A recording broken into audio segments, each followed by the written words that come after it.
Hello, everyone. Chris and Melissa Smith here with Family Brand. And we are so excited and stoked to have each of you here joining us.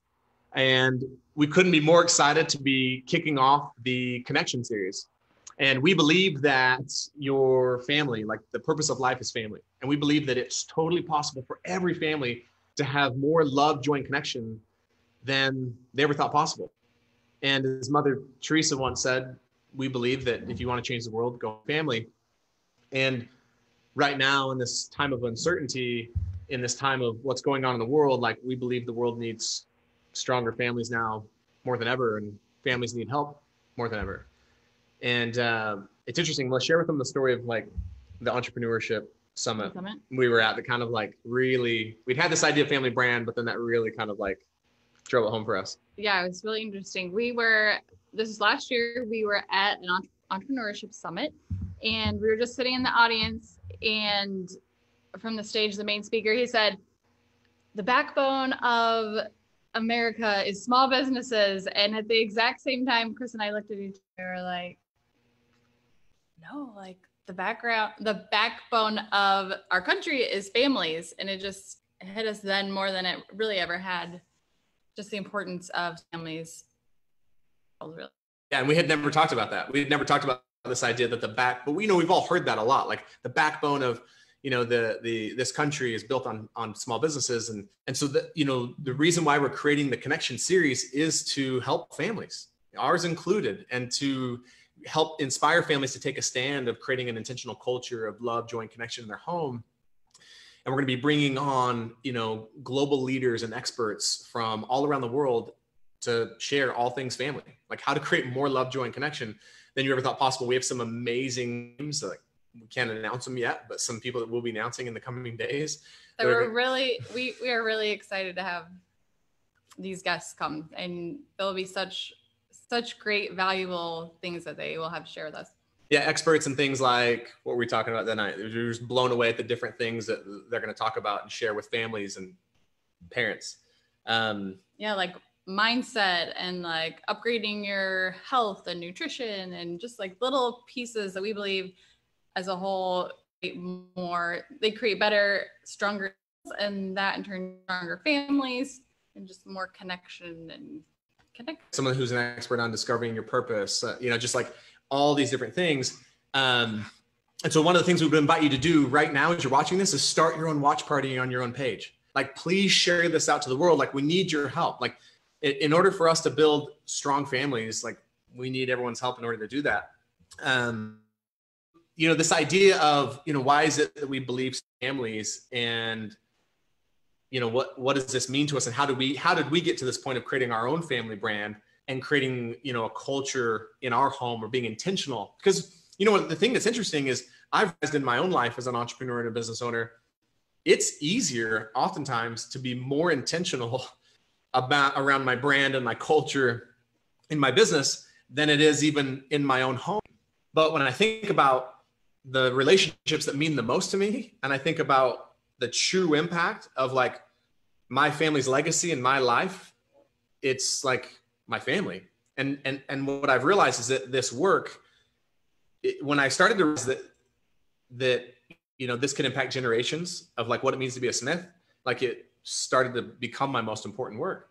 And so thank you guys, everyone that's joining. Welcome to have everyone here. We just feel really honored to be able to do, especially at a time like now. Yeah, I was just going to piggyback off what Chris said. We recently read an article by Clayton Christensen that as business owners and just in life in general, your career, you don't happen to be a business owner, that you can go pour an hour into your business and see like results, whatever results are, they close the sale, close the deal, whatever it is. Totally. But then you come home and spend an hour, or maybe for us, sometimes you say the same thing to your family or your kids, like years now, we've been saying the same thing. Wondering if they're getting it. Yes.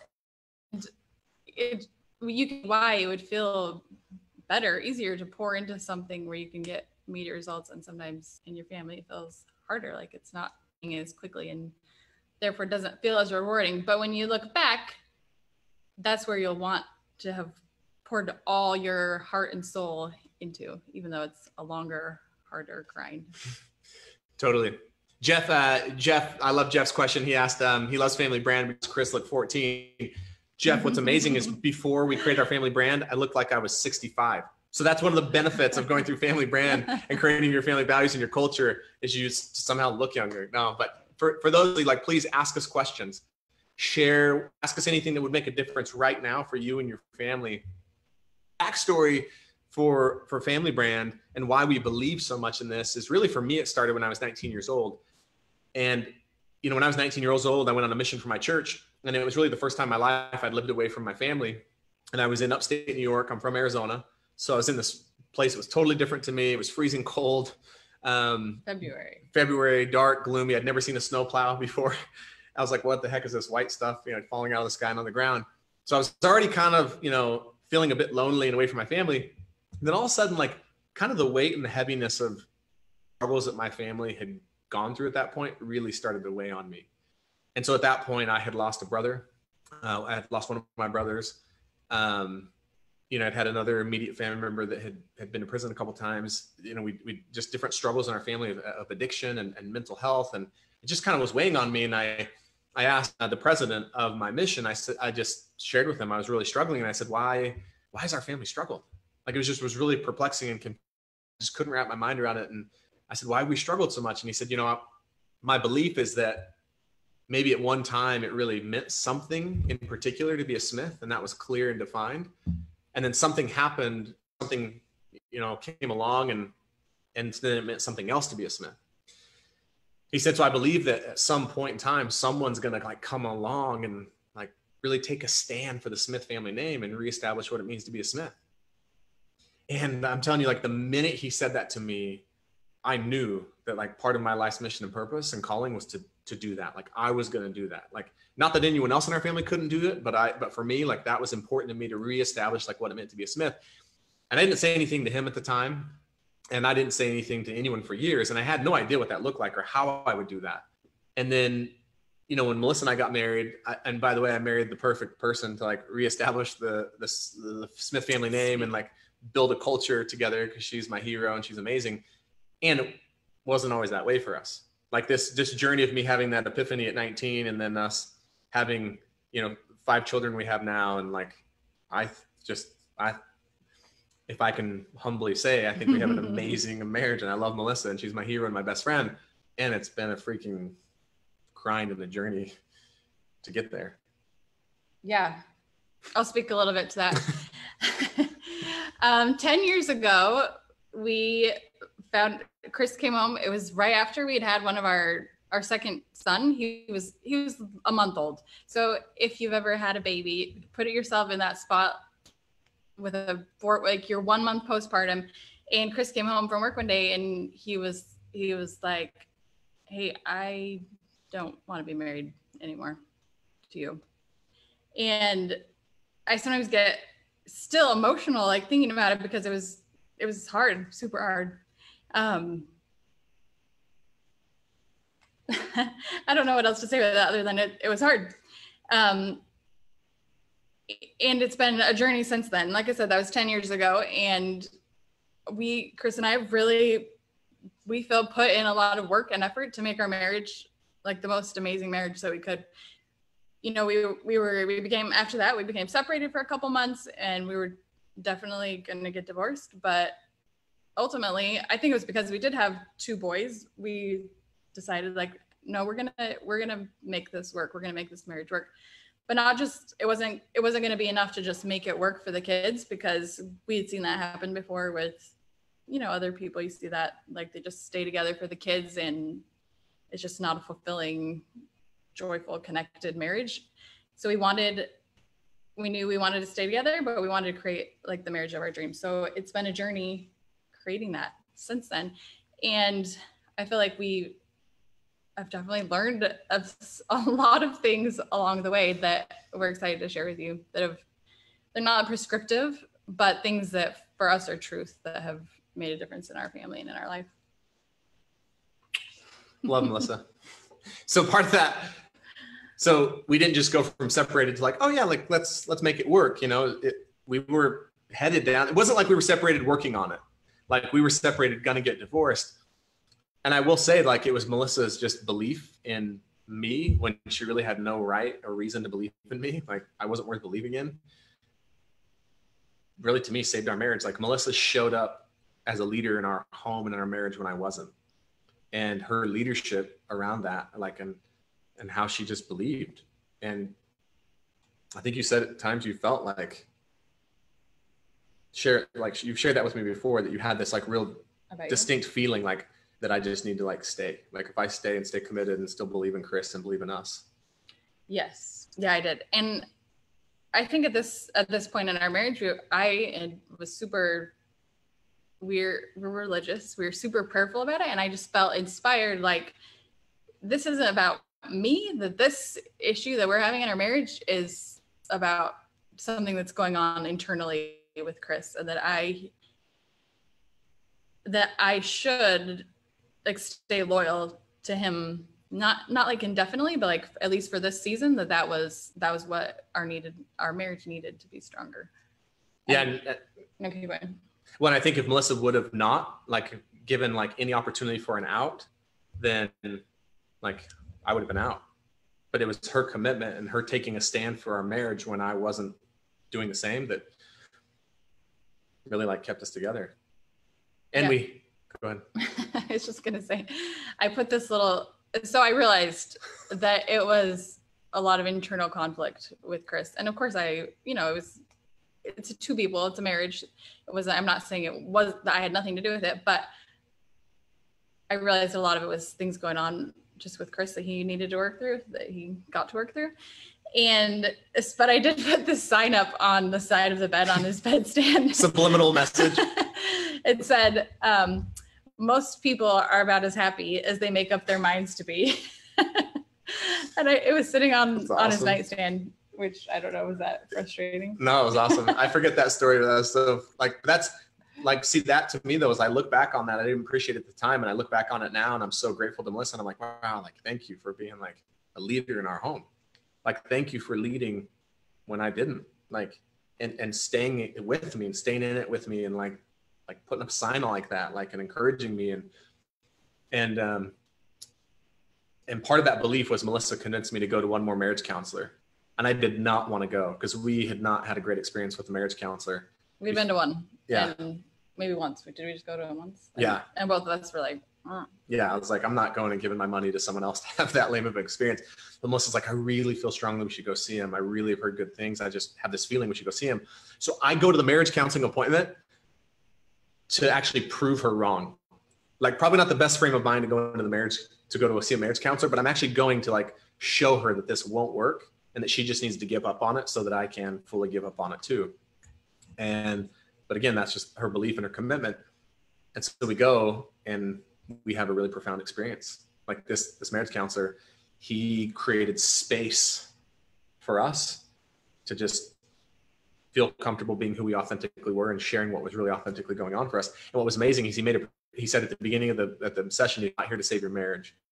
Like, I'm here to hear your story, share with you my story, and then I'll tell you the truth. And that is that I'll either tell you that I think you guys have something worth fighting for, or I'll tell you that I don't think you should stay married." And I'll never forget, like, as simple as it sounds, like, to this day, it changed my life when he'd heard our stories and we'd heard his, and he just said, "Yeah, like, I really believe in you guys. Like, I believe you guys have something worth fighting for. I believe you have a marriage that's like totally worth saving, could be amazing." And that, when he said that to me, that was the first time I had like this possibility of like, oh, I don't know why it hadn't sunk in any other time, but that was the beginning of us really deciding, again, we're not just going to stay together and make it work. We're going to create something amazing. And so in part of taking a stand, I think like Melissa said, we want to share some things that we did, because right now we really feel called to serve families, but also just really help couples like strengthen their connection and to be more connected, because it's, the connection that you have as a couple has a lot to do with the connection of the overall home. And I realize that some people watching this may not have a spouse or significant other. There might be a single parent, and this still applies to you as just as much, because one of the things that we realized is part of our journey of coming together was also working on ourselves. Like, I had a lot of work to do on me to become a whole person so that I could like be a whole person in our marriage and not cancel Melissa out and not cancel out her good. And so I'll just share one of the things that really made it probably one of the biggest differences for me when we first made this decision that we're going to really take a stand for our marriage and really like get clear on what we want to be known for as a family and what it means to be a Smith. I read the book, The Go-Giver by Bob Berg, which Bob may or may not be one of the guest speakers on the Connection series. Amazing. He's not excited. That book changed my life. But the principle in the book that we applied to our marriage that I really strived to was that this idea of 50-50 win-win. Like, okay, you know, I'll do something for you, you do something for me. We think that that's a good thing. We think that that's a winning like formula. And he actually talks about in the book how 50-50 is actually a lose. Win-win is actually keeping score. It's like, I'll come 50% of the way, but you've got to come 50% of the way. He said it's only a win if it's 100% win about the other person with no expectation of anything in return and no like disappointment if there isn't anything in return. And that concept blew my mind. Like, wow, like that's not me at all. Like I only operate from like a win-win or like a keeping score. And so we talked about that a lot in the beginning of like, what would it look like to just, I'm all in for 100% win for you and you're all in for 100% win for me. I just interject. Ironically, that was my grandparents' marriage advice to us. Their sole marriage advice. Their sole marriage advice. Not in those exact words, but you know, they're my grandparents. So they've been married, I don't know, at least 50 years. That was their marriage advice, is to not keep score. And just like Chris is describing, like, hey, I took out the garbage last time. Your turn to take out the garbage this time. And I thought it was so interesting when we were first married that was their sole marriage advice. But as you know, we've been married longer and worked through some things. Come to realize how wise they were. And I think in the beginning of our marriage, I was really critical of Melissa and I was always trying to change her. And then finally, it took me a long time to realize like the reason I was trying to change her is because I didn't like myself. Like I was trying to change her because I didn't love myself. And really, it was this huge epiphany to me. And it took me a really long time and I'm still working on it. It took me a really long time to say like, what if I stop trying to change Melissa and I start working on myself? And what if I stop trying to change Melissa and I just love her? Like what would it look like to just like love her and just be her husband and not try to change her, but just love her for who she is, as she is. And again, that came with a ton of prayer for me. Like I poured my heart and soul out. And I can remember every night for months and months and months praying to like see Melissa for who she was, as she was. Like could I create space for Melissa in our marriage to not need to be anything different in order for us to be like really connected, like just to love her for who she was, as she was. So this idea of like make it 100% win about the other person and then and stop trying to change them and work on yourself. Cause I had plenty to work on. And I really believe that so much of my journey and so much of my struggles, if this is helpful for anyone out there, is like, if you don't love yourself, it's really difficult to like fully show up and love someone else in a relationship. And Melissa and I haven't really even talked. We've talked about this a little bit, but for me, one of my main inspiration, like one of my main drivers for Family Brand, is through creating a culture in your home and through this family brand, and creating that shared space that every individual in that home loves who they are first. Before it's even about loving each other as a family, it's like that every person, husbands, wives, mothers, fathers, children, that they just love who they are because they feel accepted and seen and heard. They are. Love it. So Bonnie, you asked a really great question. What do you say to your friends who are struggling with their marriage, especially while they're stuck at home 24/7 with them? Hi, Bonnie.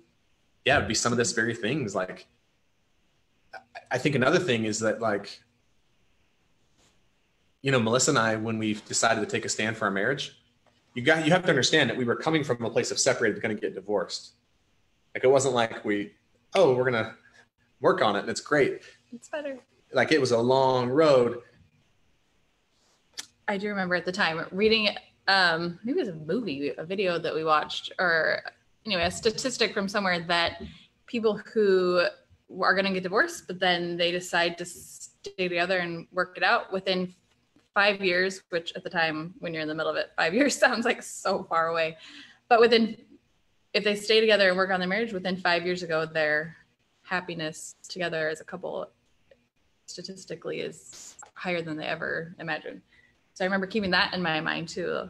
like that it wasn't going to happen immediately, but we could create something amazing. We could create something amazing. Yeah. Yeah. I think, Bonnie, the thing I would share that maybe what I would tell your fan, like if the couple's watching this, you want to share this video with them, is like that there's hope. Like I really believe that every family, every couple can experience more love, joy, and connection than they ever thought possible, regardless of where they're at, regardless of they're in a really tough spot or they're in a great spot. And by the way, please, if you guys want, create a watch party, share this on your page. We need your help getting this message out to more families. But like, you have to understand, Bonnie, like when I was in the worst of it, I felt like a failure as a husband, as a father, as an entrepreneur. It was the first time in my life I'd ever experienced hopelessness. It's like I really, truly was in this place. I couldn't see any possibility of our marriage getting better. And so I know there's hope for everyone, because if I look at where my life was to where it is today, it's just like, it's almost kind of mind boggling to me. So one, that there is hope. And two, this promise that like, if you can stick with it, like these challenges will make your marriage so much better and so much stronger. One of my favorite quotes is in the book by Viktor Frankl, Man's Search for Meaning. And it says, what is to give light must endure burning. And I really believe that Melissa and I have some light to share, not like some perfected body of work. You know, we still struggle every day, like, and we struggle in everything. But because we've gone through the fire, right, we've burned, that because of the burning, like we can give some light. And that's simply what we're trying to, that's what we're committed to doing, that's what we're committed to doing with Family Brand. But I think that's important for couples and families who are struggling to hear, is that like, it is possible. You really can create more love, joy, and connection than you ever thought possible. One of the things, Bonnie, that Melissa and I did with each other, and these were some hard conversations, but we committed, like, we asked ourselves, like, well, are we committed to each other? Like, we say we're going to do this, but are we really committed? And if we are, then we're going to be really honest with each other about how we experience each other. And like, and then the agreement was that if I told Melissa, like, hey, I experience you as, which by the way, there was way more of her probably telling me how she experienced me, that the other person couldn't like come back and refute it or like argue with it. And so there was a lot of like, really like, hey, I experienced you as this. And sometimes it was really hard to hear. But if you can create that space where it's like, that you're sharing that with each other to like create something even more powerful, that's like, but you're not doing it to like criticize each other. You're not doing it to just beat each other down verbally. It's like, I'm sharing with you how I experience you because I'm committed to you. And I want us to like upgrade together in that area. Talk about acknowledging, like just like the power of just like really. Yeah. Yes. So something else that we would learn to do is when I feel like I've messed up, I guess you could say, isn't going to Chris and saying, hey, I want to acknowledge that I told you I would do something and I didn't. Or it's almost like, it's like an apology, but not. What more could you say about that? Yeah, to me, like an apology is like, hey, I'm sorry, almost like a justification. But this concept of acknowledging is like going to someone and powerfully saying like, hey, look, I want to acknowledge like what I've done. I want to acknowledge like who I've been. And in that you take 100% responsibility for it. And I remember having some like brutal conversations from me to Melissa, some of the hardest conversations I've ever had, where I did that. Like I went to her and I said, hey, I want to acknowledge to you like who I've been and the things I've done and how I've hurt you.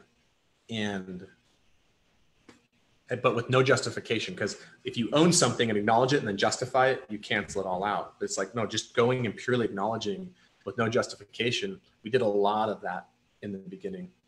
And then it was the opportunity for the other person to either receive that or not, but to go and powerfully acknowledge, which I read a book at that time called The Compound Effect by Darren Hardy. And the only thing I remember taking from that book that was huge for me was right around the same time, he talked about the power of taking 100% responsibility for your life. And I could never remember doing that. Like it was the first time in my life that I consciously was like, I'm going to take 100% responsibility for everything in my life. And now it's not easy, but like, I'm not going to go into the marriage anymore saying like, well, you did this. Like, yeah, I know I've done this, but you also, it's like, no, I'm going to take 100% responsibility for like what I've done. And so that coupled with this idea of really acknowledging was, has been huge for us. Yeah. Another thing I would say is that Chris introduced to our marriage the concept of asking the question to the other, how do you experience me as your husband? And then vice versa. How do you experience me as your wife? It's kind of the same thing as acknowledging, but you're asking the other person. Yeah, there's times where if you've created that space where people can authentically share, knowing that you're going to accept it and receive it, you can create anything in a conversation with each other. Like that's where possibility lives. And Melissa's like, it's been hard to hear sometimes when I ask. Sometimes I'm afraid to ask her the question, like, hey, how do you experience me right now, or how have you been experiencing me as your husband? Because I know that she's going to be authentic with me, and it's not always going to be maybe great or what I want to hear, because I think we all want to look good. But that's been really profound for us as well. Yeah, and it takes practice. The first time, it's so hard to be like to get feedback. I like that. It's not always bad. Sometimes it's like awesome feedback. Not, back then it wasn't always awesome for either one of us to hear how we were experiencing each other, but just to learn how to receive that feedback and go from there. Yeah, and the final thing I would say is kind of we're coming to a close here. Is like, and how this all transitions into family brand and creating like your family culture and your family values and mission and vision is Melissa and I had conversations like, look, we cannot ask our kids to do something that we're not willing to like be a demonstration of. So like we can't have values like Smiths love and support one another and you and I not actually be modeling that. Like we can't have like a family value of Smiths do hard things and then us not modeling that. So what's interesting is we created our family brand and our values and our culture like for our kids, but I believe I've personally benefited from more than anyone in our family. Like even in my business, right?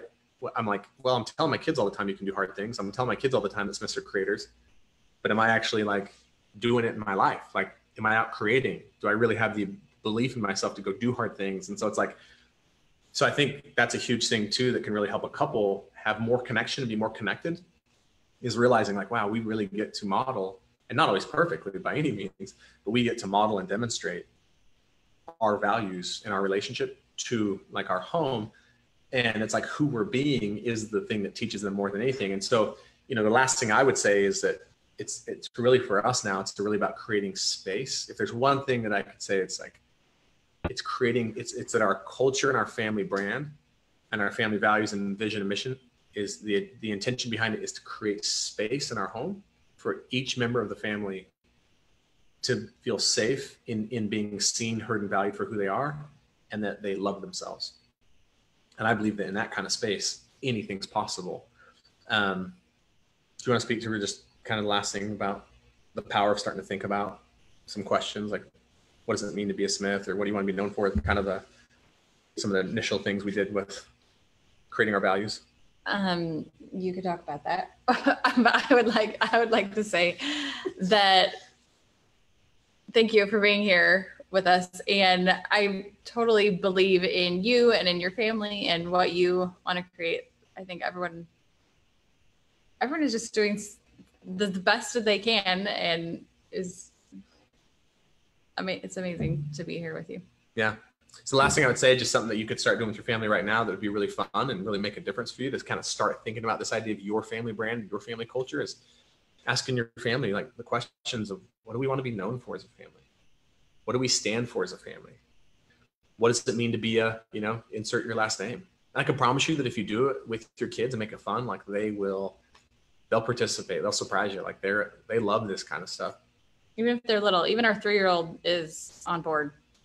So I would say don't underestimate your kids, even if they're little, don't underestimate how much they would want to be involved and want to be a part of something bigger than themselves in your family. And actually take from it, really end with the story of our 3-year-old Indy with the sweet potato. Oh, it's the cutest story. So it just happened last week. One of our values is Smiths can do hard things. And we were making dinner the other night, and she, even at 3 years old, can internalize it. And we were peeling a sweet potato, which it's hard for her to peel the sweet potato. So she was trying for, I don't know, probably at least 10 minutes not giving up, still going for it. And she was just telling herself, Smiths do hard things. Smiths can do hard things. Just feeling her little sweet potato. And it was so awesome to see that and see how she's internalizing these things. And if that's something that she internalizes and knows about herself, that in of itself would make, the effort that we put in to repeat them in the morning worth it. She can have that occurring for herself, that she can do hard things. Yeah, totally.